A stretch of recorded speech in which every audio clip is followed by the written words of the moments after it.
This episode is sponsored by Transcend, a veteran-owned and operated performance optimization company that I introduced recently as a sponsor on this show.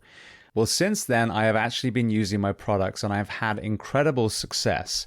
There was initial blood work that was extremely detailed, and based on that, they offered supplementation. So I began taking DHEA, BPC 157 for inflammation, based on the fact that I've been a stuntman, a martial artist, and a firefighter my whole life. Lots of aches and pains. Dihexa to help cognition after multiple punches to the head and shift work, and peptides. 4 months later, they did a detailed blood work again, and I was actually able to taper off 2 of the peptides because my body had responded so well to just one of them that it was optimized at that point. So I cannot speak highly enough of the immense range of supplementation that they offer, whether it's male health, female health, peptides to boost your own testosterone, which I would argue is needed by a lot of the fire service, or whether it's exogenous testosterone needed, especially after TBIs or advanced age. Now, as I mentioned before, the other side of this company is an altruistic arm called the Transcend Foundation, which is putting veterans and first responders through some of their protocols free of charge. Now, Transcend are also offering you, the audience, 10% off their protocols. And you can find that on jamesgearing.com under the Products tab. And if you want to hear more about Transcend and their story, listen to episode 808 with the founder, Ernie Colling. Or go to transcendcompany.com. Welcome to the Behind the Shield podcast. As always, my name's James Gearing, and this week it is my absolute honor to welcome on the show Flight Paramedic Marc Creswell. Now, in this conversation, we discuss a host of topics, from his journey into EMS, entering the world of aviation, responding to Hurricane Katrina, the Deepwater Horizon tragedy, working as a paramedic at the Burning Man Festival, and so much more. Now, before we get to this incredible conversation, as I say every week, please just take a moment. Go to whichever app you listen to this on, subscribe to the show, leave feedback, and leave a rating. Every single 5-star rating truly does elevate this podcast, therefore making it easier for others to find. And this is a free library of over 1,100 episodes now. So all I ask in return is that you help share these incredible men and women's stories so I can get them to every single person on planet Earth who needs to hear them. So with that being said, I introduce to you Marc Creswell. Enjoy.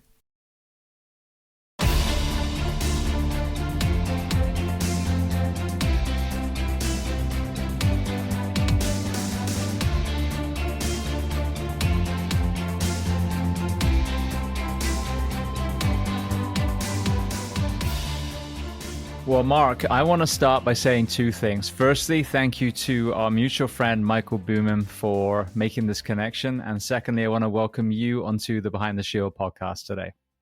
Yeah, thanks for the invite. Mike's a great guy, man. I'm glad we have a mutual friend in him. Absolutely. Yeah, he's actually brought several people onto the show, so I've got to give him credit for that. Very first question, where on planet Earth are we finding you this afternoon? So I'm at Lafayette, Louisiana. I'm the director of Air Med Services. It's a division of Acadian Ambulance, and I'm at my office at the airport. Fantastic. Well, we will get to what you're doing now, but I'd love to start at the very beginning of your journey. So tell me where you were born and tell me a little bit about your family dynamic, what your parents did, how many siblings. Yep. So born and raised in Abbeville, Louisiana, 1970. Regular family. Daddy was in the oil field. Mom was involved in like school activities and things of that nature. Have a brother. Went to a Catholic school my whole life in Abbeville, and graduated in 1988, man. Talk to me about what your dad did as far as the oil industry back then. What were the highs, the pros of that profession and the working environment, and then if any, what were any cons? Yeah, so my pop was working offshore. He was like a mid-level manager of offshore installations. A little bit later in his career, when I was growing up, like in the 70s, he took an office job, 5 and 2, and he was a superintendent for Union Oil Company. and he specialized in oil field transportation. And one of those things was helicopters, and that's kind of where I whet my appetite for helicopters. I can remember him long time ago coming in from offshore, and they would crew change in Lafayette, and they actually pit stopped on our family property to drop Daddy off in like 1974. I grew up around helicopters the whole time. He retired in 1996 after a successful career with Unical. I guess I learned hard work from him. I mean, he was really dedicated to his work, but he was really dedicated to us too. And he taught me one thing: do what's right, not what's popular. And I kind of try to live by that. Absolutely. What, if any, conversations have you had as far as the metamorphosis of health and safety in that industry? With Dad? Yeah, I mean, through that lens that he's had over several decades. Because when I think about oil rigs in the North Sea, when I was growing up, every so often you'd have these horrendous disasters. So I would imagine there was an evolution, through, sadly, loss of life in that industry. Yeah, unfortunately, Dad was involved in several helicopter accidents offshore. One of them involved my best friend's dad, who lost his life, and they actually came and told us at football practice. One thing that Dad told me was, always be safe, be cognizant of what your people are telling you, and listen to them. I'm proud to say that I really took that to heart, and I've got 6 months left here at work, and in my nearly 30 years at work for Acadian Air Med, been accident free. So I'm really proud of learning safety through my dad. My dad was one of the first pioneers teaching water survival offshore. He learned that from someone from the North Sea, Margaret McMillan, and started a water survival training for all field people before it became a commercial training thing down here. He was doing it in a swimming pool at a high school. And they would bring everybody in and they would practice. But even before they had those trainers, before OSHA and before all these other things, they were walking them off the side of platforms and letting them drop in the water before all the regulations started. They were really real life training people to survive in the Gulf of Mexico. Interesting way of doing that. I'm sure, the realism was amazing, but I would imagine, God forbid, there might have been some some accidents around that. I think that's the way things were in the 70s. Mm-hmm. All right. Well, we'll get to how that ties in with one of the rescues that you were a part of later on.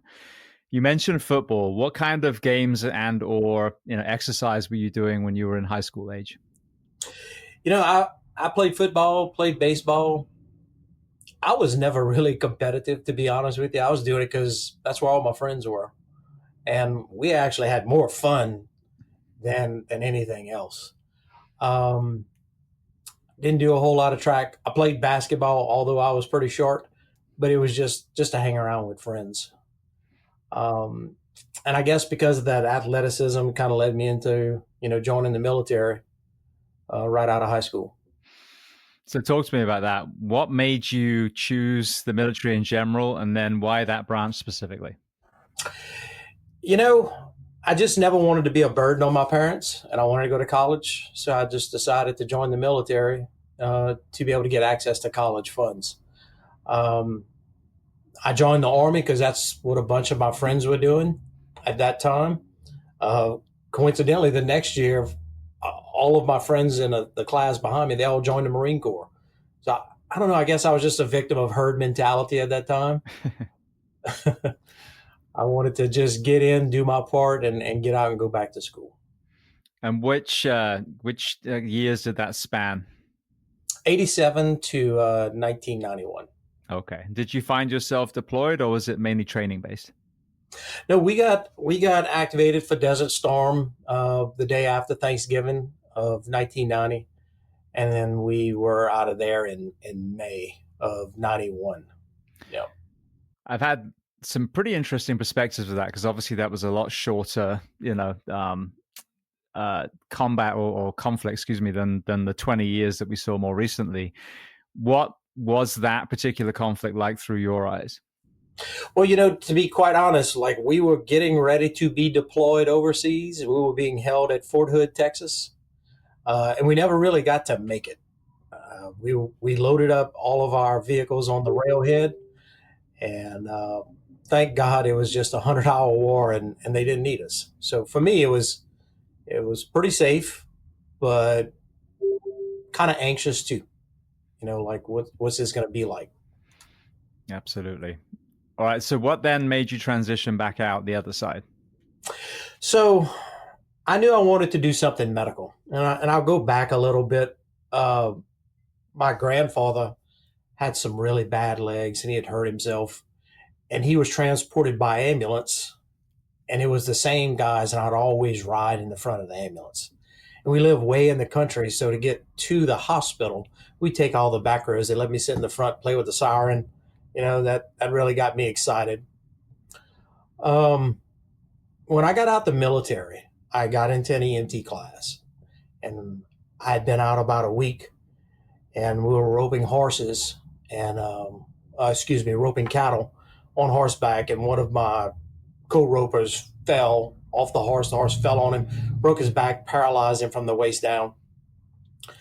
So I'm fresh EMT. I don't know nothing. I ain't got nothing to keep him warm. We don't have a cell phone.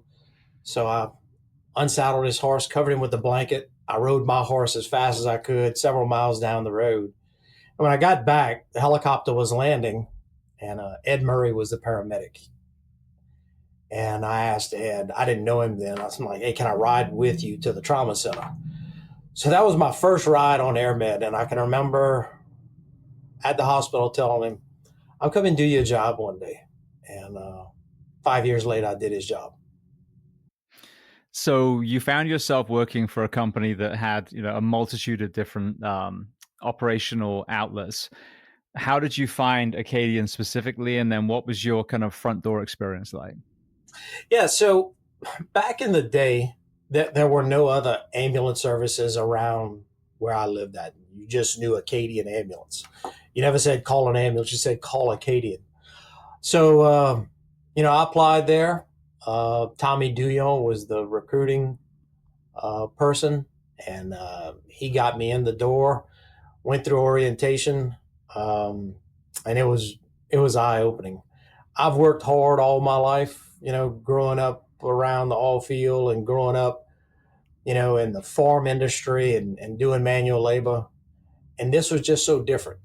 While there were long days, you didn't work really, really, really hard. But you got to dress nice.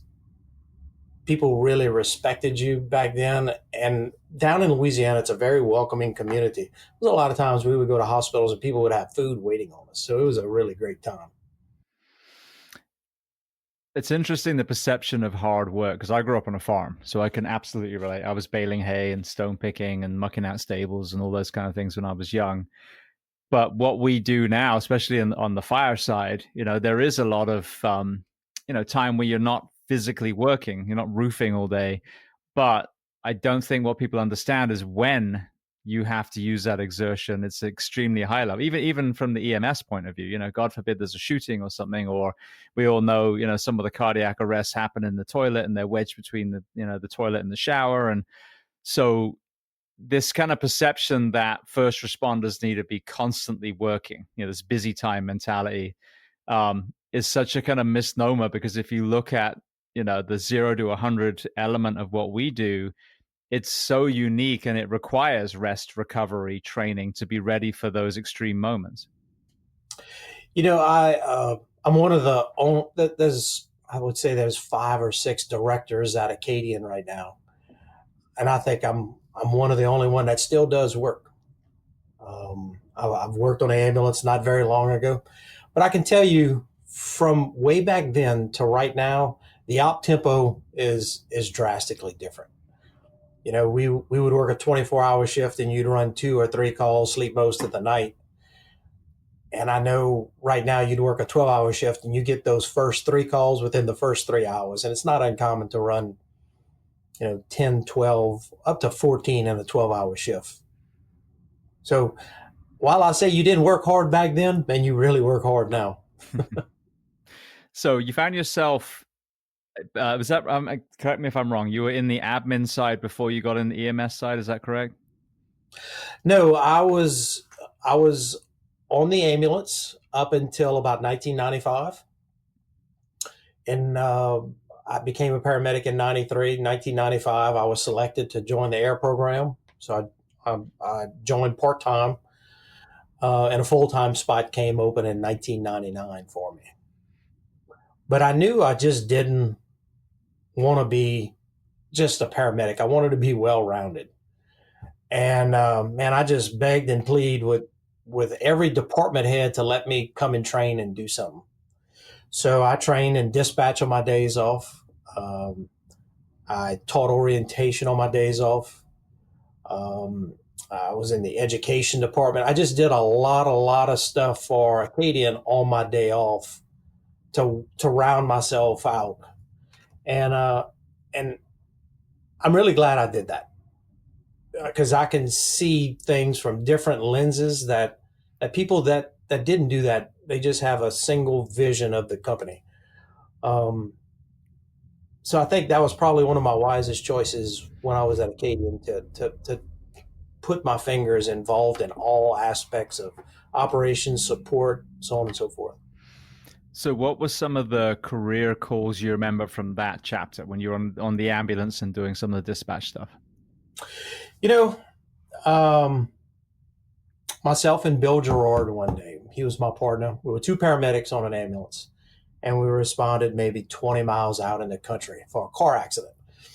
And there was a guy there who had run through a hurricane fence. And if you're familiar with hurricane fences, they have a top pipe, and it had went through the windshield, through the steering wheel, into his chest, and it impaled him against the back of the truck. You got to remember, very rural, long response times. We didn't have fire department there. We called for them, but they were still going to be 20 minutes away. So we devised this plan to at least take some of the pressure off of him. So there was a welding truck there, and we latched onto the back of the truck with lots of gauze to stabilize it, to get him from being pinned up against the top of the truck. And in our efforts, the guy who was driving the welding truck backed up way too far, and we pulled the pipe out of his chest.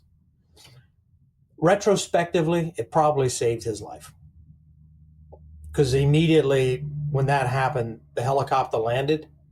We packed it full of gauze and took him to the trauma center, and the guy actually survived.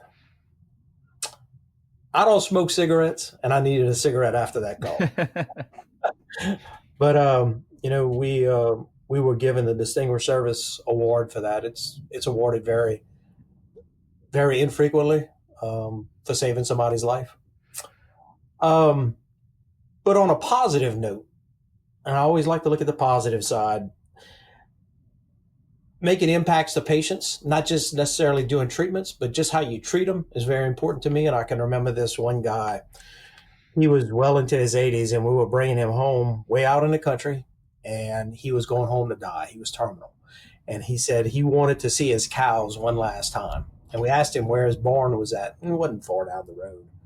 So we backed the ambulance down this gravel road up to this barn, and when we got a feed bucket, and we were beating the feed bucket on the back of the ambulance with the doors wide open, and all his cows came and saw him one last time. And I often tell that story because a lot of people think that everything you need to be a paramedic is in that bag of goodies that we have. And I often tell people the most powerful drug you have in a lot of your patients, not your patients that are really sick, but most of them, is this hand right here. Take that hand and put that on their shoulder and reassure them and tell them they're going to be all right. The majority of the time, that's what a lot of people need, is to be human and be there present for them. You don't need to be the best IV starter out there to take care of a lot of your patients. I couldn't agree more. I've written 2 books now, and I use the story in both because I think it's so important. One of the things that we did on my side was what we call back to bed calls. And all it was, you had an elderly couple, and let's say, for example, the wife had fallen out of the bed and maybe she sawed herself and she's lying there. And the husband now is in his 80s or 90s, and he's just too weak. This is the love of his life. This is the woman that he used to protect when he was young and able. And so all you do is you come in with 3 or 4 people, and you pick them up and you clean them up and you change their clothes and you put them back to bed. You don't see that on Backdraft. You don't see that on Chicago Fire. But like you said, we didn't have to break the box open, apart from obviously checking her over when we were done. But it was that kindness and compassion, and the dignity that was restored by simply cleaning someone up and changing their clothes and putting them back to bed, to me outweighs most life-saving calls I've ever had. Couldn't agree more. Could not agree more. I've had lots of requests, and if they're not illegal or immoral, I try to do it. Even going through a drive-through with a patient who wanted some chili dogs one day, and it just made his day. He was at a nursing home. He's just eating just regular nursing home food, and he's like, "Man, I sure want some chili dogs." So we went to the drive-through, and man, he was happy. How, if you've observed this at all, how have we got away from that being what's burning in our heart? Because it is, that desire to serve, to rules and regs that almost in a way is the kind of opposition of some of the kindness and compassion that creates a good paramedic or doctor or someone in the medical field. I think it's a system problem. I think fundamentally the majority of people want to be kind, compassionate. I think they want to take care of patients. But I think as an industry, and it's not necessarily a bad thing, we do things for reasons, but we've put so many things in place that we have to do that takes time away from people being a compassionate person. Meaning, you've got these targeted on-scene times. You've got drop times at the hospital. You've got ticket completion times. And if you don't complete your ticket, then you get a little demerit. And the pace and the efficiency that a lot of organizations work at, the system prohibits the person many times from exercising that heartfelt passion or that heartfelt, take care of the person versus taking care of the regulations of the time watch or something like that. How do we get back to it? Man, I don't know how you can put all that toothpaste back in the tube. When you were just talking, it reminded me of MCI. So when we have a mass cash, obviously a lot of the rules go out the window. And now, you're literally triaging a patient. Are they going to die? Are they close to dying? Or can they get up and walk? And that's it. That's the end of your care. Put a tag on them, move on. And I think that, what I see, and this is why it's very sad, because I thought we were supposed to be trying to make America healthy again, apolitically, just as a movement, and I'm not seeing it. But the reason why I think we're seeing this compassion fatigue and this burnout is because there are just so many sick people in the States now. And if there was a push to actually make our nation healthy again, through everything from schools and exercise in food and exercise in schools, through to pedestrianization and public transport and all these other things that will keep people on their feet a lot more, I think you'd stop overwhelming the medical community, and then we would have the time. But just like an MCI, there are so many people now. I bet if you look at the ratio of sick people to paramedics or nurses or doctors, it's probably just exploded exponentially through the roof. So the answer to me isn't so much we need just more and more and more of us. It's we need less and less and less of them. So how can we prevent people from being as sick? But that's a conversation I'm still waiting to see on a national scale. Yeah, that's a generational change, I think. I like what you said earlier about the rules go out the window. And look, I'm going to be the first one to admit I'm not black and white. I love to operate in the gray. And a lot of big things that have happened in my career, Deepwater Horizon, the hurricanes, Katrina, gives you an opportunity to get rid of that rule book sometimes. There's been a lot of times I've had to cross that line, a step out of that protocol, albeit justified, that these big things give you that freedom. And as long as you're doing the right thing and you can back it up, I think that's good. And I, those big things sometimes allow you not to address the regulation or the time or things like that. And it's a great deal of freedom.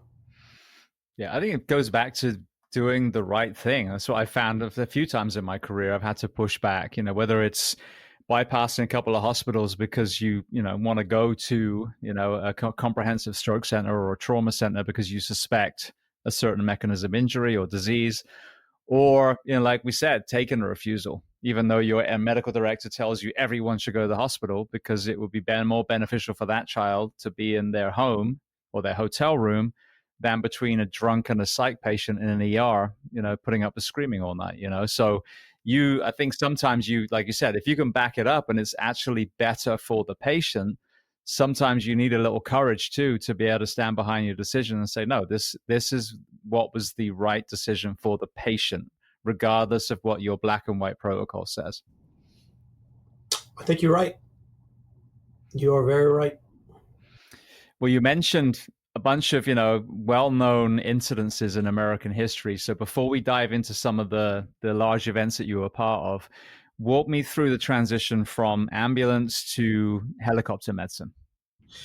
Yeah, man. So, I was welcome into the Air Med program. I met with the chief flight paramedic, who at that time was Tony Morales. And I'm gonna shock the entire world right here when I say this. At that time, we were a single provider. You had a pilot and you had a paramedic. And that's the way we started way back when. And it was the way we did things. And we just got things done. I did all my training in Lafayette and in Baton Rouge. I had some really great trainers, Jimmy Greco, Porter Taylor, just icons of our little small world right here that taught me how to do things right. Even so much as wrapping up the EKG cables the correct way. I can still remember that from 1995, so they didn't get all tangled up. I did something to get them on my side. I'm a big fisherman, and I used to cook fish and seafood for them every day we were at work. So they loved seeing me over there. I cleared after about 6 or 8 weeks and then just kind of worked openings. At that time, we had 3 helicopters, Houma, Baton Rouge, and Lafayette. I went full-time in 1999.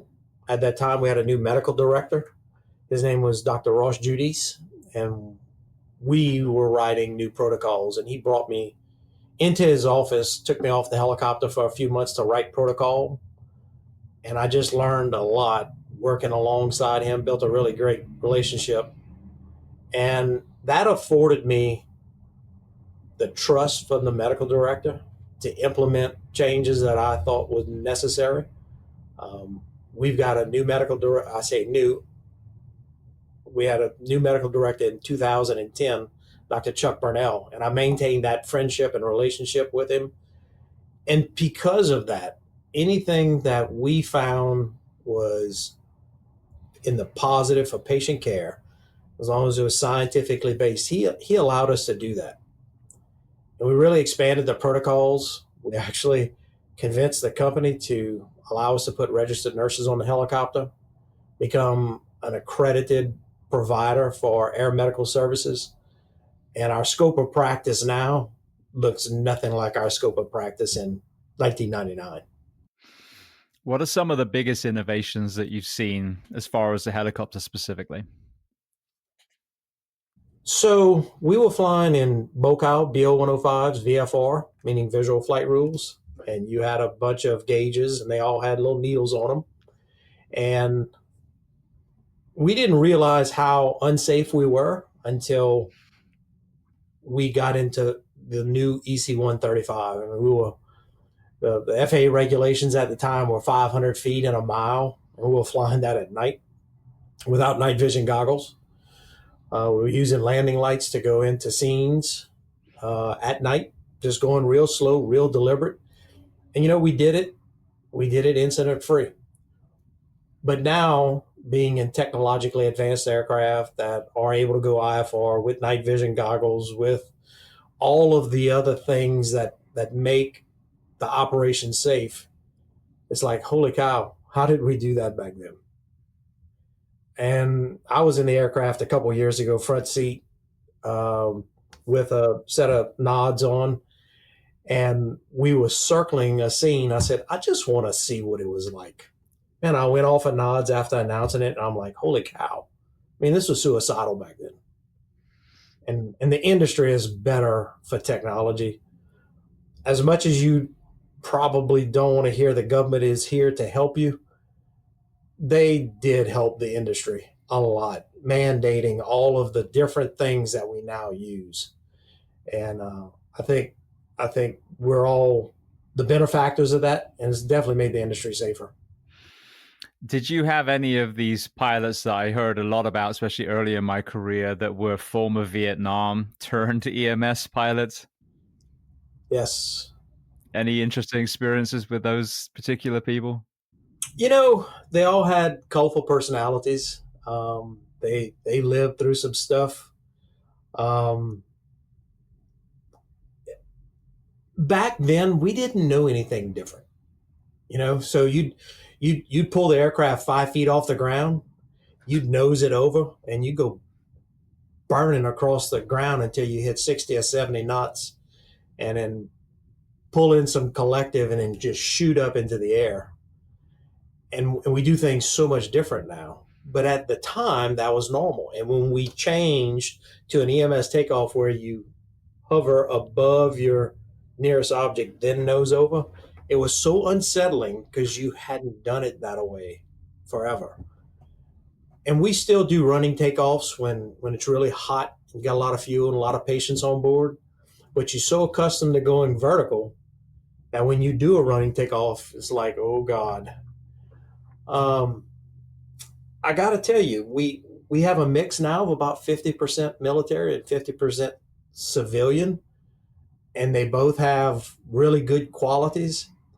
To be honest with you, though, getting in an aircraft now, I really can't tell what the guy's background is. Yeah. It's interesting to hear. I just heard it exactly like you're saying, these crazy maneuvers that they were doing. And they weren't even trying to, be dicks or anything. That was just how they were flying in the jungles of Vietnam. Yeah, I mean, it was not uncommon during the day to shoot a descent towards a scene and just stand it up on its tail and just slow the aircraft down and come in and set it down. And now that's like totally unheard of. What about from the EMS side? I was just talking to Dr. Peter Antevi a few weeks ago about whole blood now actually on ground ambulances, which is exciting, and all the successes they're having, to the point where he said even people that are considering retiring are staying on because they want to be part of this success too.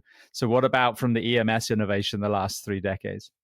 I was telling an interesting story the other day. Somebody was saying, did you know you could give this medication nebulized? I'm like, well, back in the day, when a cardiac arrest, if you couldn't get an IV, we were putting epinephrine and atropine down an ET tube and in large volumes. And come to find out, we were actually harming people. And to go from that to video laryngoscopes, and we really thought we were doing a great job, intubating people until we started quantifying data because of CAMES. And we really found out how terrible we really were. And video laryngoscopes has just made things so much better. Our first time pass rate is in the high 90 percentile now, where we really thought we were doing really good way back in the day just doing visual. We've been carrying whole blood now for probably about 6 years. We're going to administer somewhere in the neighborhood of 500 units this year. That's what we're on pace to do. Made a huge difference. Without exposing a whole lot, we have just gotten a second grant to try and use drones to deliver blood where it takes ambulances a long time to get to, but it's too close for a helicopter. So, a 20-minute urban response to a gunshot wound where we could launch a drone and have it fly at 70 miles an hour and drop an ice chest to an ambulance to be able to administer it. That's what we're working on now. You probably ask, why don't you put it on every ambulance? It's when you're running 800 ambulances a day and they're in different capacities and they're getting off late, it's really hard to manage a blood program over 4 states. So we think that this drone project could probably be a good adjunct to that. I had Richard Browning on the show. He's the creator of, I forget the name of the company now, but if you've ever seen the guy, basically like an Iron Man suit, he's holding 2 jets in his hand and he's flying. And what really caught my eye originally is they did one for paramedics. So you think about mountain rescue, you can literally fly to the patient with just a regular medic bag and then package the patient, but the FAA won't allow you to fly a patient back. So the solution that they're proposing is a stretcher carrying drone, because that in theory would circumnavigate, issues. And then the person follows a drone down and now that lands by the ambulance. And now you've, literally saved probably hours in that particular example. So seeing whether it's a delivery of a medic, a stretcher, drugs, whole blood, it's exciting to see, arguably sometimes military technology being used to help people rather than kill people. One thing I learned probably halfway through my career is never say, oh, you're never going to see that out in the field.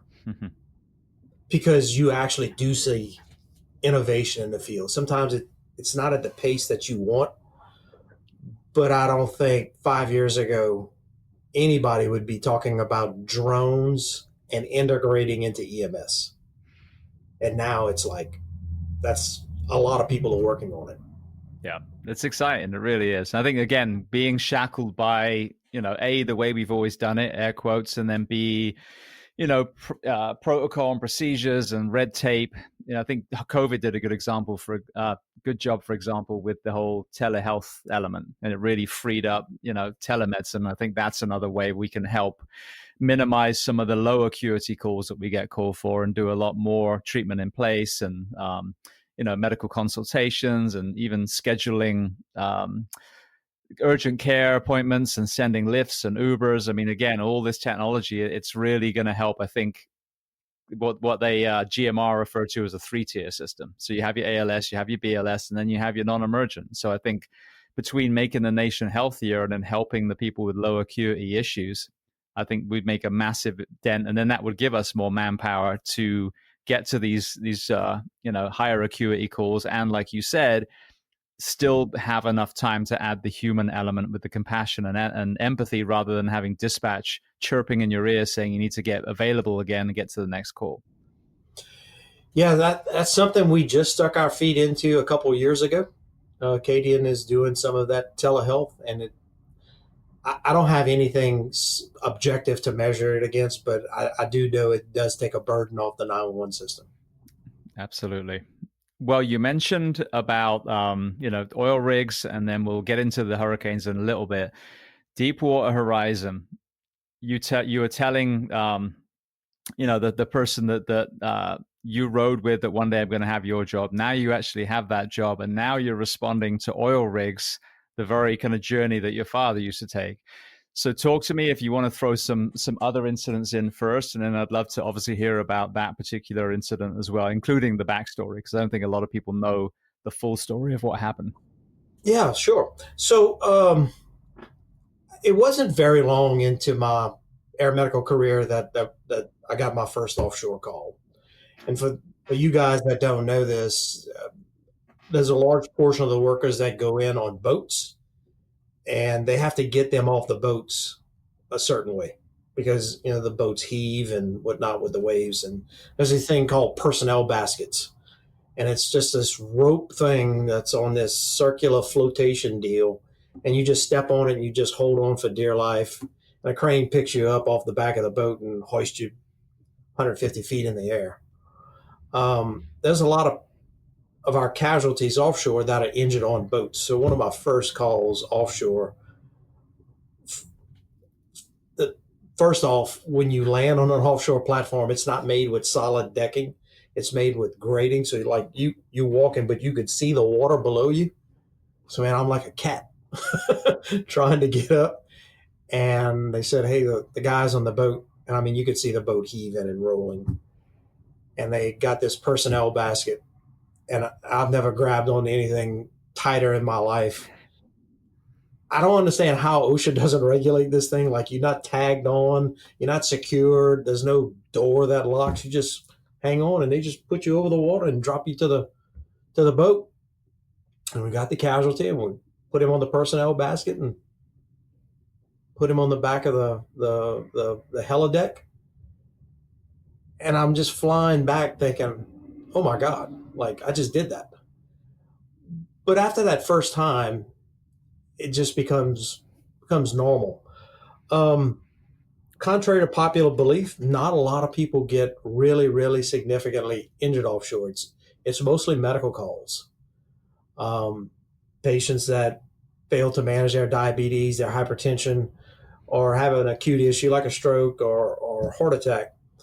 And at one time, we were probably going offshore about 80 to 100 times a year. So you got a good deal of exposure to it. You had to a lot of times enlist the help of the crew. And I will never ever forget this one guy who was a cardiac arrest in the wheelhouse of this offshore platform, and there were probably 20 or 30 workers. Now, you got to remember, these guys work on the same shift. They eat supper with each other every single day. It's kind of like a frat house, for lack of a better term. And their buddy just died. And they had formed this chain of chest compresses. And about every 2 minutes, each one of this guy's friends was doing chest compressions and just rotating through it. We've all gone to homes where the family's really distraught. You see 2 or 3 of them. You got to imagine being in this offshore environment where they've worked with this guy for 5, 6, 7, 10 years, and they just did CPR on him, and you load them up, and there's 20 guys on the heliport just waving. They're on their knees praying. It's pretty dramatic. It leaves a mark on you. Absolutely. Yeah, that shared suffering I can imagine again on the oil rig. And then if I'm not wrong, they're pretty brutal long days too, aren't they? Yeah, Dad used to tell me it was not uncommon to work, 14, 16 hours a day, or even 24 if something went really, really wrong. Back in that day, they didn't have shifts. Now they do. But Deepwater Horizon, pretty interesting. So British Petroleum had this discovery way out in deep water, had this huge modular drilling unit. They were doing a test to see if they could set cement in it and stabilize it. For whatever reason, they chose not to put the number of spacers needed to make sure that the cement was in the right place. And through a series of events, that cement got destabilized. You started having high pressure condensate and whatnot flowing back up to the rig. There's this big giant device called a blowout preventer. And for whatever reason, batteries didn't work on it. There's this thing called a blind shear that cuts the pipe and clamps it. That way the rig can get away from the blowout. That didn't work. And when all of that hydrocarbon came back up, it's blowing natural gas in the ambient air. There's no power lines that go out to these things. They have massive diesel generators that generate their power.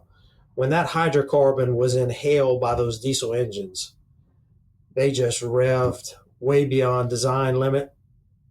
The explosion started, and a huge explosion rocked the rig where it killed, I believe, 11 outright. But there were a lot of people on that rig that either departed by personnel basket or they departed by jumping off the rig, and they were scooped up. There was a platform near it. It was another BP platform called Nakika. That's where a lot of the casualties were going. So I get this phone call one day, that night, of the wife of somebody that worked for us who was offshore on Shell Horn Mountain, and they had saw it. So I called our comm center, asked if they had this big explosion in the Gulf of Mexico. We called Coast Guard sector out of New Orleans, and they told us that there indeed was a huge explosion, that they were working it, and asked if we had any medical aviation assets that we could send.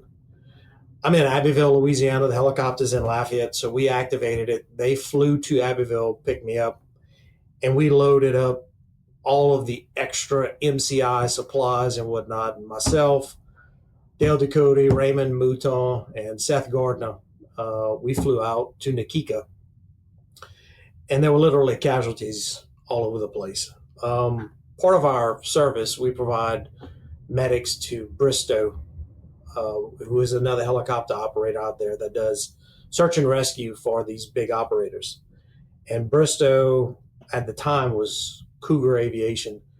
They were there with an S-61. I forgot how many they loaded up, but they went to University of South Alabama. We had loaded up patients from inside the command structure, a blast-proof shelter that was blown off of its foundation. And we took a couple of those guys over to New Orleans. I can remember flying out there with night vision goggles, and we could see the flames some 60 miles away with night vision goggles. We flew past it to go get fuel at a Murphy platform called Thunderhawk. I think we passed about 7 miles away, and you could feel the heat coming through the window. It was a hell of a fire. So we worked that night. We recovered the next day. Obviously, we did all of the TV interviews and whatnot, but we still had the Bristow assets, and they were flying top cover when that rig started to sink, and they were sending video feed back. And we got to see it actually go underwater. At that time, we thought, well, we're finished. It's over and done with. And then this oil started coming up. And not just a little oil, like lots of oil. And it started to come to the Louisiana coast. And obviously, it put oil all over Mississippi, Alabama, Louisiana.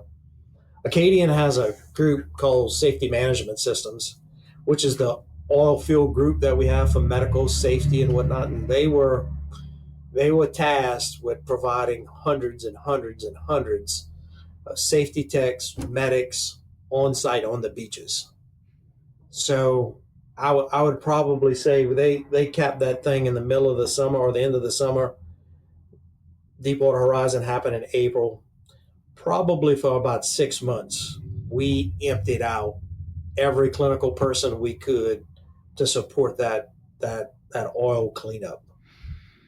The air med medics that were off duty would get off duty. They would run down there for 2 days, or we would work things out where we could back shifts back, and the medics would work down there for 7 days straight. It was a huge endeavor. It seems like every time you hear about a big disaster, there's always this retroactive element of, realizing that there was some corners that were cut.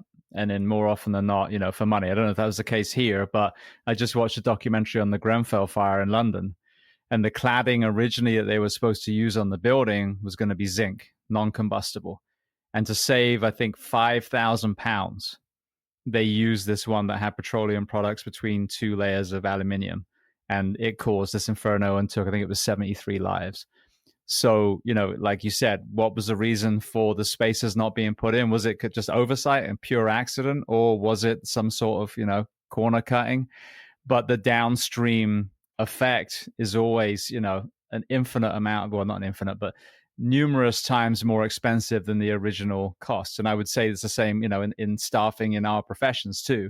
People are cutting and cutting and cutting until firefighters die, a helicopter goes down, whatever it is. And then they're like, oh, maybe we should hire more people. rather than, proactively saying, well, hey, let's learn from other people, other disasters, and make sure it doesn't happen here. Yeah. The hearings with BP have well established that there were cost issues, there were time constraint issues. They labeled this the well from hell, just would never work right.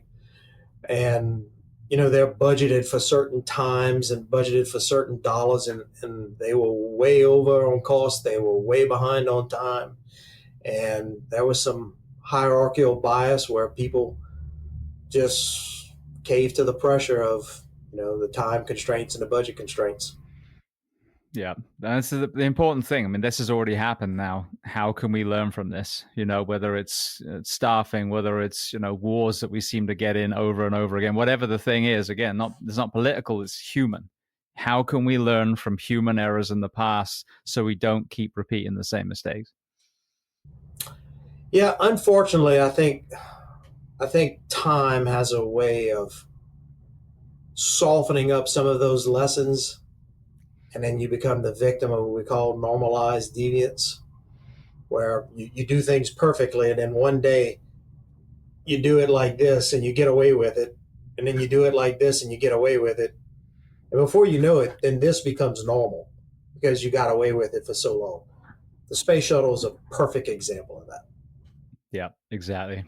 Well, that was the oil rig then. Let's talk about hurricanes, because I know that you've deployed to many of them, and obviously the part of the country you're living in, it's a frequent occurrence. Talk to me first about Katrina, and then we'll love to explore some of the other ones. Yeah, so man, we were in the convention center for EMS Expo. I can't remember which one, but either way, we'd been there since Wednesday. We had the Lafayette helicopter on display there, and we could see this thing coming. Well, they called for the evacuation on Saturday, and we extracted that aircraft on Saturday, equipped it, and we started evacuations Saturday and Sunday, not just by air, but by ground. Lots of low-lying areas around there. So, when a hurricane happens, it's all hands on deck until it ends. There's no, and you're going to work a couple days and then you'll be off. You just work. So we flew the last group of nursing home patients out of St. Bernard Parish about 4 o'clock on the afternoon before landfall. And there was this big giant projection TV, had to be 60 inches or so. And like the whole hurricane took up the whole screen when we were walking by it. And I can remember going outside and we were having some 20 mile an hour sustained winds with some 25 mile an hour gusts. And I'm just thinking, man, I sure hope all these helicopters start because I don't want to leave one here. But we flew out with a flight of 6. We recovered back to Lafayette and we watched everything unfold on the Sunday. And then the Monday, the levee started to fail. And got a phone call from Mike Saunier, who was in the comm center, like, Tuesday morning, y'all are going out there. Myself and Tony Kramer, a flight of, I think we had 6 aircraft that were on duty at the time. We flew to Tulane Hospital. Tulane had all of its generators on the ground. The water had already flooded that. I can remember going to the administrator's office, which was on the ground floor, walking through water to find out patient count, patient severity. And we elected to implement a triage system, which I'm glad we did. We took NICU patients out first because the elevators weren't working. We were hauling them in isolates and going up the stairwells of the parking tower. Tulane did have a helipad, and Mike Saunier, in all of his geniusness, that night asked the Tulane security personnel to take the light poles off of the parking garage, which made a makeshift landing area. And at one time, we were landing 6 helicopters on that top floor at a time. And we pulled out all of the kids probably by 1 o'clock. And then it was on to the next destination, which was Baptist in New Orleans. And for those of you who may have seen, that was the infamous hospital where they so-called euthanized patients. But at that time, we were taking out the critical patients. And there were fresh cabbages, people still on ventilators, no medical records. They were out on the roof because the hospital was out of electricity. There were no operable windows. It was just stifling hot. And there was no like picking up the phone and organizing a transfer. It's like, you got this guy, and all he has is a wristband and a fresh cut, and he's being bagged. We were taking those patients, and you got to remember, there's a lot of patients. There was some estimates of 900 patients that were stuck in these hospitals, and trying to transport them long distance just takes assets away. So we were short hauling them to small community hospitals and rapidly getting people back, and just constantly moving patients to Baton Rouge, Napoleonville, Assumption Community Hospital, a lot of these small places. And we just did that for days, improvising, coming up with new ways of moving patients, until Friday, until we evacuated all of the patients out of the metro New Orleans area. Most of those patients wound up at the New Orleans airport. Now, the New Orleans airport became a marshaling area for the United States Air Force. And at that time, the Air Force didn't have that critical care capability. So anybody that was really critical stayed at the New Orleans airport. And on Friday, we began evacuating the airport. So it took us 3 days to evacuate the airport, 5 days to evacuate all of the patients out of the hospital. And then at that time, then we would kind of just sit around and wait and rescue the rescuers that may have gotten hurt, because there were no medical facilities in New Orleans. When I think back, I was at Anaheim Fire Department. I can still say it now, Station 6 in the kitchen. And we just had 9/11 a few short years prior. And so many beautiful images came out of that after the fact, obviously after the tragedy, of people coming together, the community. And that was kind of the message on the TV, as far as I remember, at least. When Katrina happened, I felt it was the opposite. And for example, there was that kind of undertone of, oh, they're just getting the white people out. And I remember one time, speaking of helicopters, I've talked about this before, I'll never forget this. Geraldo was effing and blinding. He said he's under this bridge and this family are still here. I was here, 2 days ago, and this family is still here. And I just remember looking at TV going, well, why the fuck didn't you take him out then? So it wasn't like the outside of Louisiana, what we were getting the rest of the world, I found, was a very negative report. Yet some of the Anaheim fire, one of our captains almost got killed with a wash from a helicopter pick up a pallet and hit him in the head. So I knew that my friends were out there risking their lives alongside you guys, but it wasn't being relayed, I think, through a lot of the news stations. So talk to me about, you mentioned the euthanasia, like what were some of the fallacies that were being reported, and what was some of the actual heroism that you were hearing from the people on the ground? I like to think, and I think that a lot of people would agree, that negative things go on the news a lot easier than positive things. And I saw a lot of, now you got to remember, I was separated from the TV for about 10 days. But after the fact, I'm like, there was some of that going on, Chris Kyle shooting snipers and snipers shooting at helicopters. There was no helicopter that got hit. Obviously, there was a helicopter around and there was gunfire. We heard gunfire. But there was just so many acts of kindness and cooperation that weren't reported. I'll tell you the story of the first kid. There was this young kid that had a heart surgery on the Friday at Tulane. And we brought her up. It was me and Tony Kramer, and mom and dad were there. I can say it because it's been published, Brandy and Steve Schaff, and their child was an infant. And when we brought the child out, we put him in the helicopter, and we had to tell mom and dad there's no room for you. And they're like, where are you taking my kid? So we told them, and obviously mom's upset. But trying to defuse the thing, I had hungry pilots and paramedics that were flying in and out. And I took Brandy and I took Steve, and I'm like, hey, would you do me a favor? I brought this ice chest. Could you make sandwiches and hand a Coke or something to the pilots? And you know what they did? They did it. And they did it with a smile, and it kept them occupied. And I made them a promise. As soon as I can find you a ride, let me get you a ride out of here. And later that afternoon, there was an empty aircraft that was going back, and we put them in, and they were reunited with their kid. There was just so many acts like that didn't get reported. That just come to mind, that humans want to help people, and they actually did. Well, there's some bad actors, of course. There's bad actors today.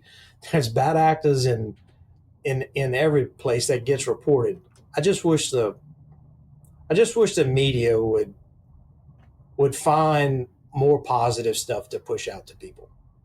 Yeah, well, there was so much. I mean, this is the beautiful thing about this podcast is, I get to hear from the people that were boots on the ground, everything from, natural disasters and some of the incidents that we talked about today through to, Iraq and Afghanistan and Syria and, all these places where, these men and women are either, from that country or deployed to that country. And the number of stories of kindness and compassion, because I always ask our soldiers, it's amazing what our military does wearing their uniform in these places too. But like you said, I always kind of state, you either have the kill them all, let God sort them out, or, they're all baby killers. And in the middle are the human beings that are our rescuers, that are our war fighters.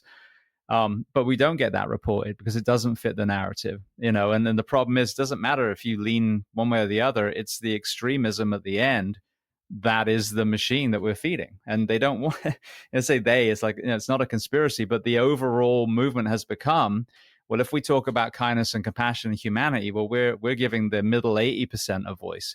We don't want to give them, those are the normal people. We're not going to sell newspapers or advertising on Fox or CNN. If we talk about the kindness, let's talk about the nastiness. So it's so great with this medium to simply hear stories, and people like yourself are the ones that can tell us, what was actually happening down there, regardless of what was being reported.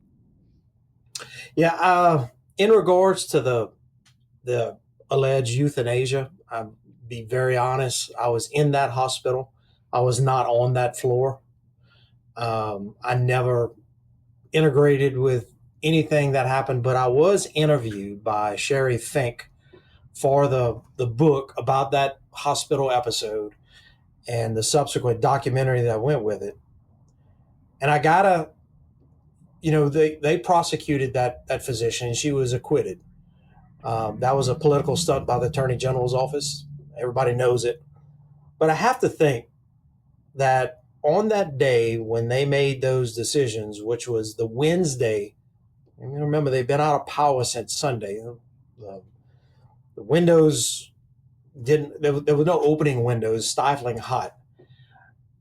I really believe that lady provided the maximum level of comfort that she could up until the line.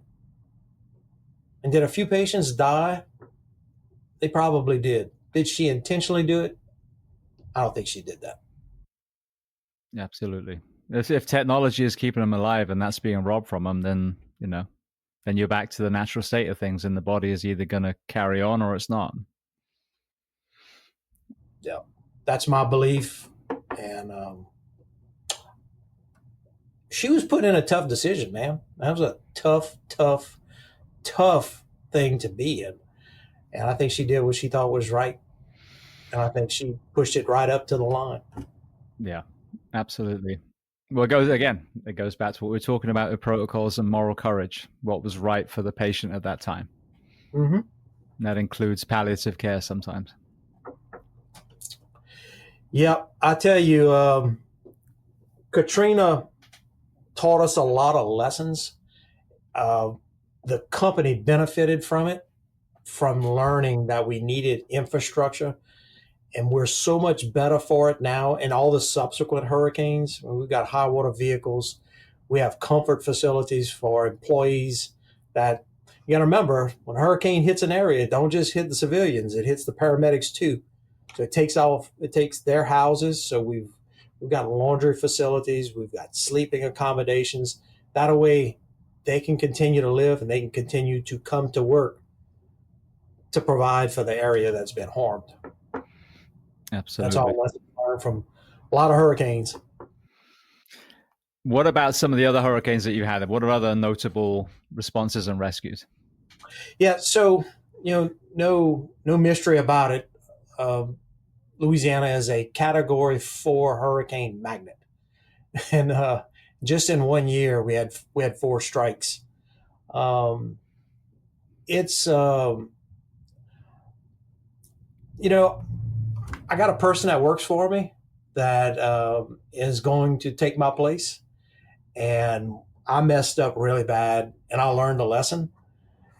And there was a hurricane, and this person wanted to run it, and I'm like, let you run it. And there was some things that didn't go just right, and that was my fault. I messed that up because I wasn't there to assist and provide guidance. So what I did learn was the next hurricane, we're gonna be screwed at the hip. We're gonna do this together. And we were in lockstep the whole time, and she learned a lot. And the next one she ran, and she's been running the air department for hurricane since then. They are a hurricane is it's employee devastating to make a some sort of a relation to it. Not only do their houses get affected, but their families get affected, and the op tempo at work is very, very hard and very high. So there's a lot of aftercare that's required. Again, like I told you, like to operate in the gray. So we're not wearing, normal uniforms. We're not doing normal things. And when you get that freedom of doing that, then you have to corral them all back up and get them on the regular way of doing business. And that takes a few months after. But I got to tell you, in these things, our group really comes together, and everybody, people along the coast need to evacuate their families. So people that don't live near the coast are willing to work for them so that they can evacuate. Just a lot of teamwork, and everybody comes together for that. I've heard the rhetoric a lot in police and fire, oh, the brotherhood is dead. And I disagree. I really do. I think that, again, that is absolutely burning in us. Now, sadly, you overwork and sleep deprive the group for a longer amount of time. Maybe some of that compassion is burned out of people, but you give them the rest and recovery, we'll definitely refine that. But one of the things that I've seen, like my whole career, is people that are already working a large amount of hours. Someone's going to get hit with the mandatory overtime. They'll be like, I'll just take it for you. Go be home with your kid. So I see that over and over again. But the problem is it's then thrown back in people's faces because they'll be like, oh, well, they only had this amount of mandatory overtime. It's like, well, they would have had a lot more, but because of the kind of people that you've got in your department, they're jumping on the grenade for their men and women so they can go home. Yeah. One thing that I've got to see, it used to be just me. I was the only manager of the department. And now since we've gone to, dual provider and accreditation and so on, we've had to expand that management structure. And when you have a hurricane that hits and it's really, really bad, the whole management team is in that area. And it's usually where we have a helicopter, and it usually affects operations.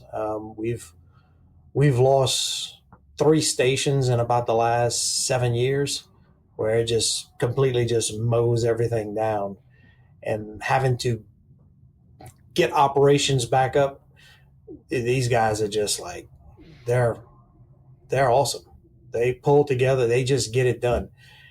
And we've done it so much now where you don't need to point and tell. It's just automatic. They just do. What do your shifts and work weeks look like now? You talked about the increasing op tempo for the pilots and or the medics. How many hours are they working a day, and then how many hours a week? Yeah, so we're on a modified 24/48. So It's a regular 24/48. They swap off Fridays and Thursdays. Pilots on a 6-day schedule where they work 12-hour shifts. Midweek, they swap from days to nights.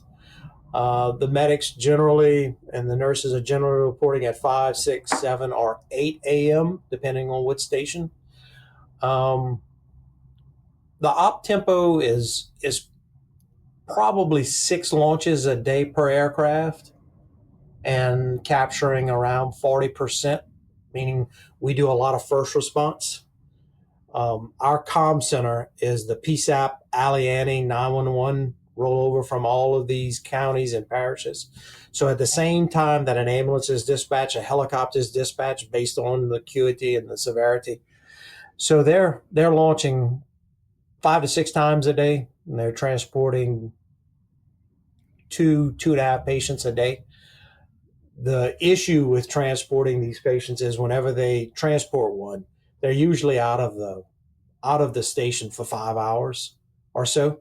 So it takes a long time. So we monitor crew times a lot.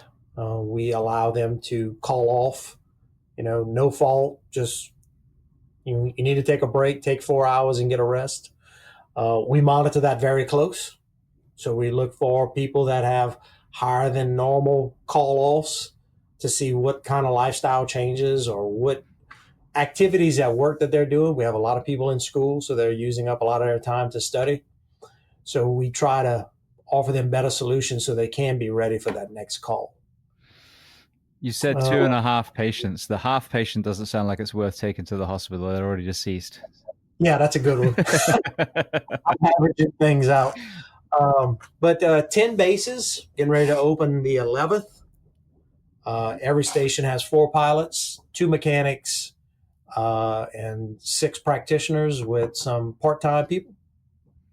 So we've got a staff of about 100 direct reports and about 150 indirect. Metro Aviation is our provider of aviation services, so they provide mechanics, pilots, training, so on and so forth. So there's about 250 of us. The 24/48, is that like literally 1 on 2 off? So it's like a 56-hour work week for those guys? Correct. Okay, because there is a movement happening now in fire and EMS. It's really taken off in Florida, where, for us it was a recruitment crisis. It was all the health issues, where we're actually starting, and this is early days, but it's happening. The 24/72 to give these men and women a full 72 hours to recover from the shift. So tell me, I've heard, does it require 1 extra set of crews? It does. But what they're seeing, I don't know, it's interesting, in your perspective, but in the municipal fire world, there's such a recruitment crisis now because, like you said, the op tempo has just, increased exponentially, that so many people are working their regular 56 already and then volunteer and or mandatory overtime. So, more often than not, that's an 80-hour plus work week. And it's dissuading a lot of people from wanting to join the profession, because when you look at it on paper in 2025, when you can access all this information, you have all the amazing stuff that we do, but then you have, everything from how long you're away from your family to the divorces and alcoholism and heart attacks and cancers and suicides, etc. So between the health of the responder and, the money saving element, because you're paying everyone time and a half to fill these spots and you're breaking your people, a lot of the progressive departments are realizing it's actually, proactive investing at the front. You're saving money downstream. Interesting point. So yeah, but it's interesting depending on where, obviously you're in a private sector as well, but when you're a different geography, like when I just presented to California, it wasn't deliberately supposed to be that topic, but I brought it up in a conference because I was asked to speak. And they were blown away. They're like, I've never thought about not working this, but this is a problem. Like you said, what worked 50 years ago doesn't mean it works now. This is the evolution of the industry. So yeah, I think, if we want to operate at an even higher level, there's a great opportunity to maximize not only performance, but health as well. After this podcast, maybe we can get together. You can point me in that direction of somebody that's doing it. Absolutely. 100%. All right. Well, then let's go to Burning Man. So that's how you and Boomer met. How did you find yourself from all these other things that we've talked about to being a medic in a music festival? So I'm just gonna lay the groundwork so y'all can see the dichotomy in it. Obviously, I'm Catholic. Obviously, I'm Southern. Obviously, I'm conservative. And now I'm in exactly the different place. And it is absolutely phenomenal. I will tell anybody that wants to try something new, you ought to try Burning Man. One day I was flipping through something and I ran into a guy that I kind of knew vaguely, and he was talking about, hey, we're getting ready to staff up for Burning Man. I think it was 2017. And I reached out, and then that was the first year that I went. And I'm talking about I was I was I was blown away just walking in there. You know, you're in a desert that didn't nothing existed 2 weeks before, and now there's 70,000 people. And the music is there, the freedom of expression is there. I mean, it was just overstimulating. Um, and we ran a couple calls, and I ran into Mike, and man, he's just Johnny on the spot. Like he's got his kilt on, he's got his tight shirt on, his big old bald head. I mean, he's real imposing, big muscle guy, and he's just helping us. And I just kept thanking him. And then right before we got off, it was 8 o'clock at night. Remember, it was my first night there. Still don't understand what's going on. We responded to a guy that was a little weak. He was on the ground. Um, Tall, thin individual. And I asked him to sit up, took his vital signs, put the monitor on him. We gone ahead and we sat him in a chair and challenged his vitals again. Everything was going well. So I said, well, let's do an orthostatic. Let's get him to stand up. And we stood him up, and while the blood pressure cuff is going up, he started bradying down. So we quickly got him to the ground, and he just skipped AFib altogether. He just skipped VFib altogether. He went from like a rate of 40 to asystole. And we in this tent. It's dark. It's the David Hasselhoff tent. So there's a picture of David Hasselhoff that we're looking at. It looks like Michelangelo painted it. And we jump on and all of his friends are standing by. And we did a solid minute of BLS. And all of a sudden he gets a heart rate back. And maybe 20 seconds later, the guy opens his eyes, took a deep breath, and wanted to know what happened. And he wanted to get up. We wouldn't let him. So we put him on a stretcher. Mike's helping us. And we get back to the back of the ambulance. And we went to load it up, and the stretcher would not, the legs would not fold underneath. There's so much dust at Burning Man, it just plays havoc with everything mechanical. So I looked at Mike, and I'm like, let's just grab the stretcher pad. So we grabbed it, and we put this gentleman on the floor of the ambulance, closed the doors. Mike rode in with us, and there's a speed limit at Burning Man. Doesn't matter what's going on, it's 5 miles an hour. If you have 10 people in the back of your ambulance in cardiac arrest, you drive 5 miles an hour. And we were probably a half mile from the medical center, and it seemed like it took us an hour to get there. And I saw Mike the rest of the week. We just jammed really, really good together, and I wound up giving him a Christmas ornament of an AirMed helicopter, and we just kept in touch. And I saw him subsequent years. This is the first year he didn't go. I really missed him, but a really great dude. Did you ever find out the underlying condition of the Brady? You know, we didn't, but we flew him out. So at Burning Man, you have a full-blown medical center, like IC level. It's ICU level. It's certified with the state of Nevada. We can do a lot of stuff. But there's about 40 to 60 patients a year that we fly out to Reno. He was one of them. We did find out that he spent 2 nights in the hospital. He caught a plane and he flew back home fully functional. Amazing. It's a hell of a save. Yeah. Yep.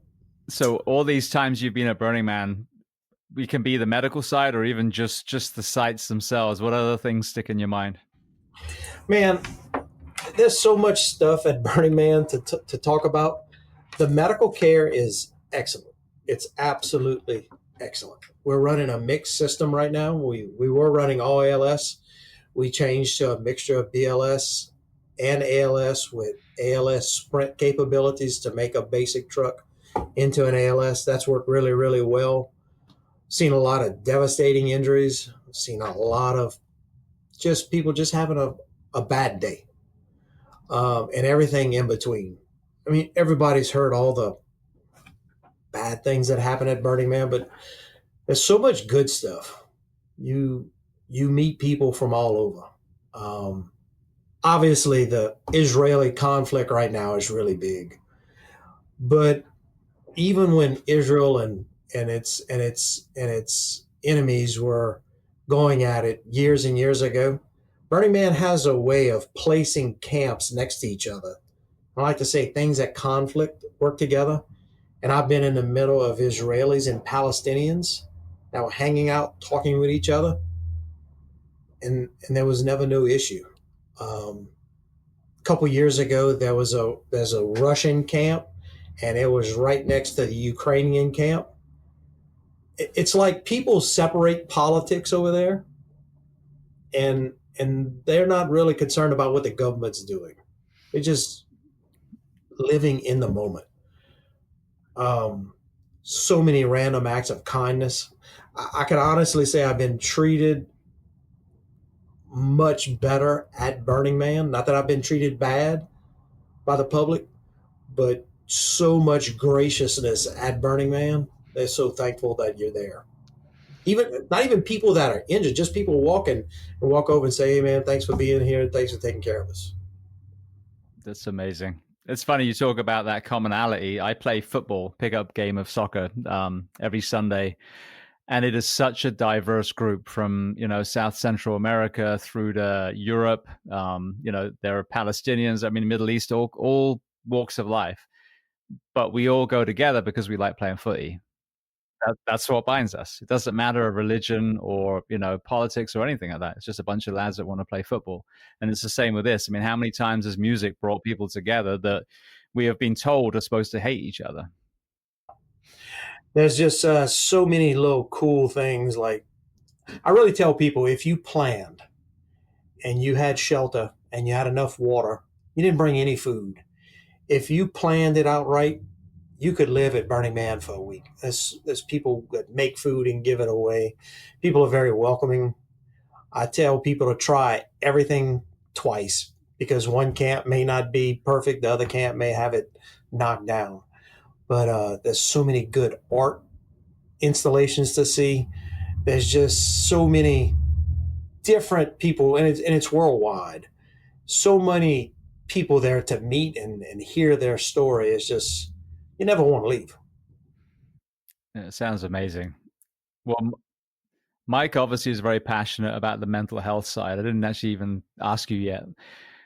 As you sit here now in 2025, this 30 plus year career that you've had, have there been any highs and lows for you on the mental health side? And if so, what are the tools that you've used to navigate that? Oh, so yes, I'm a firm believer if you do this for any period of time, you're going to be wounded in some capacity. I mean, like from the neck up. Um, I know I'm a wounded individual.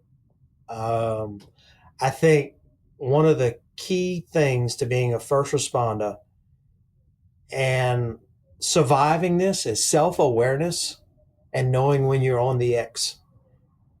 And that X is an ambush point, and life throws you all kind of ambushes, and you have a choice. You can stay there and you can get shot, or you can maneuver off the X. And I think key to being a first responder is knowing when you're on the X and maneuvering off of it and going and get the help you need, whatever that help is. Um, I've seen a couple different therapists. I've tried it. I've tried different types of EMDR, guided imagery, all kind of different things, and they all play their role. But The number one thing I think that prevents serious mental illness from traumatic situations is not isolating. Having a support structure around you, whether it's friends, whether it's coworkers, whether it's family, not isolating. Isolating compounds it and makes it worse. And I'm probably my worst enemy sometimes, where I just want to handle it on my own, but I can tell a difference in my mental health when I'm actively engaging with people who I can relate to. Often tell everybody, hi, good morning, thank you, something like that, because you don't know who you walked off the edge. That edge could have been right there, and you just pushed them back over to safety, because you never know what other people are going through. Love it. I agree 100%. You're getting ready to transition out. That for a lot of people can be jarring as well. You've had this whole identity, you've got this tribe, you've had this purpose. What are your projections of your transition, and what are you going to next? To be honest with you, I'm a little nervous. But I did grasp on to a Navy's. I'm really big in the special warfare and listen to a lot of podcasts, especially resiliency things. And Andy Stumpf, who was a Team 6 guy, whenever he was going through it, he's like, being a SEAL, that was a part of my life. I'm not a SEAL. Being a first responder was part of my life. It was a large part, but it doesn't define who I am. I'm getting ready to enter a new role in my life, and I don't know where that role is going to take me, but I'm a little nervous. But I got a good support structure around me, and I know it's going to be fine. Yes, I'm leaving Acadian, but I'm not leaving EMS. I'm going to stay credentialed until I can't credential again, and still do special work, Burning Man, special events, disaster work. So I'll still stay a little involved. Beautiful. Well, I want to throw some closing questions at you before I let you go, if that's okay. Yeah. All right. The first one I love to ask, is there a book or are there books that you love to recommend? It can be related to our discussion today or completely unrelated. Yeah. So Kyle Carpenter was a Marine, and he put himself on a grenade to save his buddies. And it's a remarkable book about resiliency and coming back and just never quitting. It made so much of an impact on me when I went to Mount Everest 2022. I went to Everest Base Camp. I carried an American flag and had Kyle's name on it, just to remind me of how bad he was injured. And 8 months later, he ran the Marine Corps Marathon. And if Kyle can do that, like just a few months before that, it took him 10 minutes to put on each sock. Like, if Kyle can do that, then I can do this. So that was a really, really good book. The other book that I live and die by is Jocko Willink and Leif Babin, Extreme Ownership. Everything is my responsibility. And how do I, as a leader, take ownership to prevent the next incident or the next person from resigning or whatever that case is. Extreme ownership is just great. And I live and live it, love it. Yeah.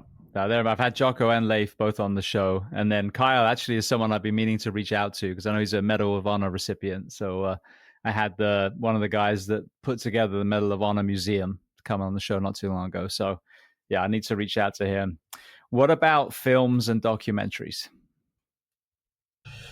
So I like to go down the YouTube rabbit hole and just see where it takes me. But invariably, it always takes me back to Jocko's page, Andy Stumpf, some Eric Prince things,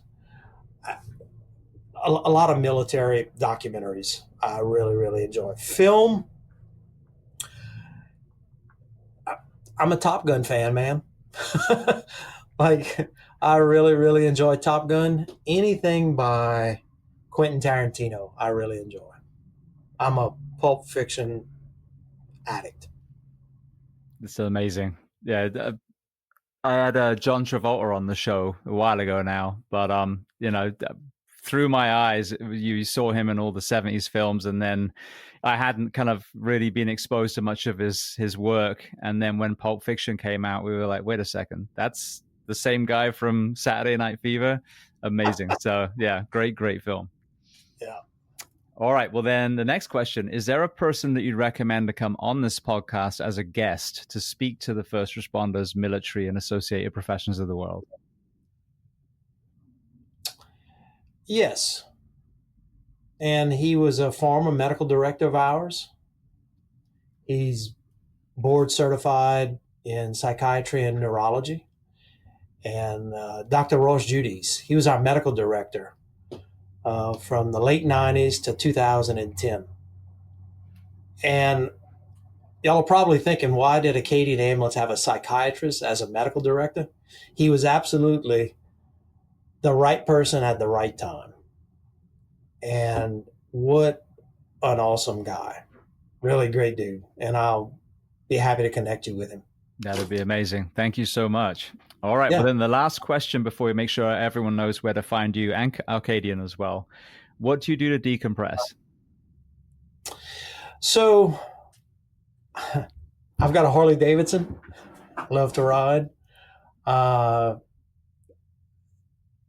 got a camp out in the marsh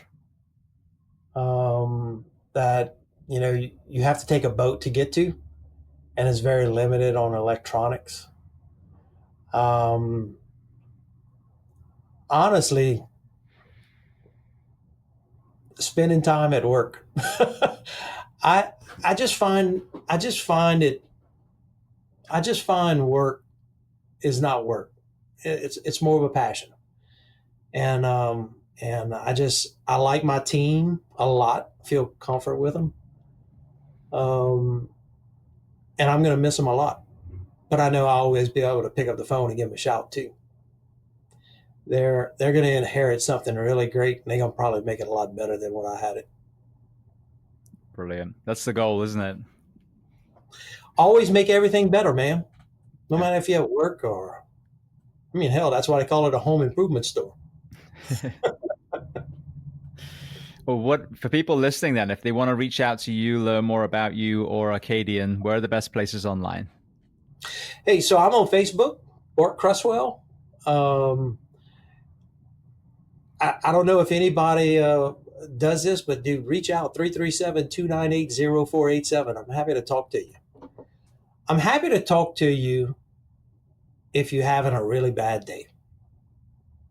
So if you feel like you're up against that wall, I'd love to talk to you. Beautiful.